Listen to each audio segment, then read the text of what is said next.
Okurigirira Arcano Richard Seguya urikurura ebyo kutendeka abarukuzo mahe ahabwa Mount Division nuwe yahayo obutashemererwa bwa nyuma yombaro ogubabire nibenda kwanga kuhika. But it's rather unfortunate that Kasese as a district was allocated 209 candidates, but unfortunately we can only afford 163. Reasons I don't know. Lieutenant Joy Warusimbi ori RDC wa district ya Kasese kando wabari omujenyi mukuru aha mukoro ogu we yashaba abo bona abarukwenda kwegita ahiherya UPDF kubagire emichwe emirungi. Mukyensinze okuteka kesira zempisa n'obuulize eri eggwanga n'eri ababakulembera.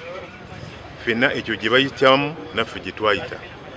Naye mbategeeza nti nange naliko nga bo nga ntudde mu musana nga guno naye era Katonda nannyamba nembeera muwulize n'obugumiikiriza nensobola okukola ki okuyitamu.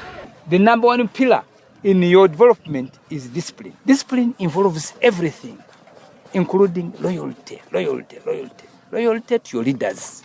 Kiongozi namba 1 Uganda ni nani? The first leader in Uganda is who? So loyalty to your leaders. Wale ambao wanaelewa wamefanya nini? Wameelewa. Kano Seguya nayongera jirangu nkihanga okuma obusinge n'abantu okutunguka niyo nshonga nkuru ibemirire.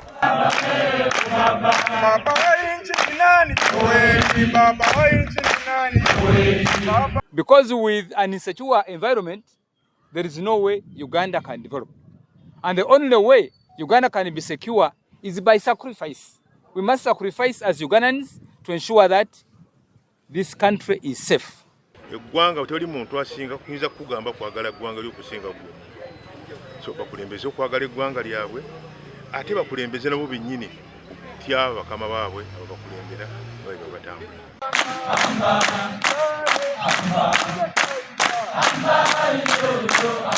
N'obukirabe kiri kityo omubaro gwabihiki abarukuza omumahe gukiri hansi bwanyuma y'okushanga ngu omukwakiro okukonka abihiki 12 nibo bizire kandi abojo ni 51.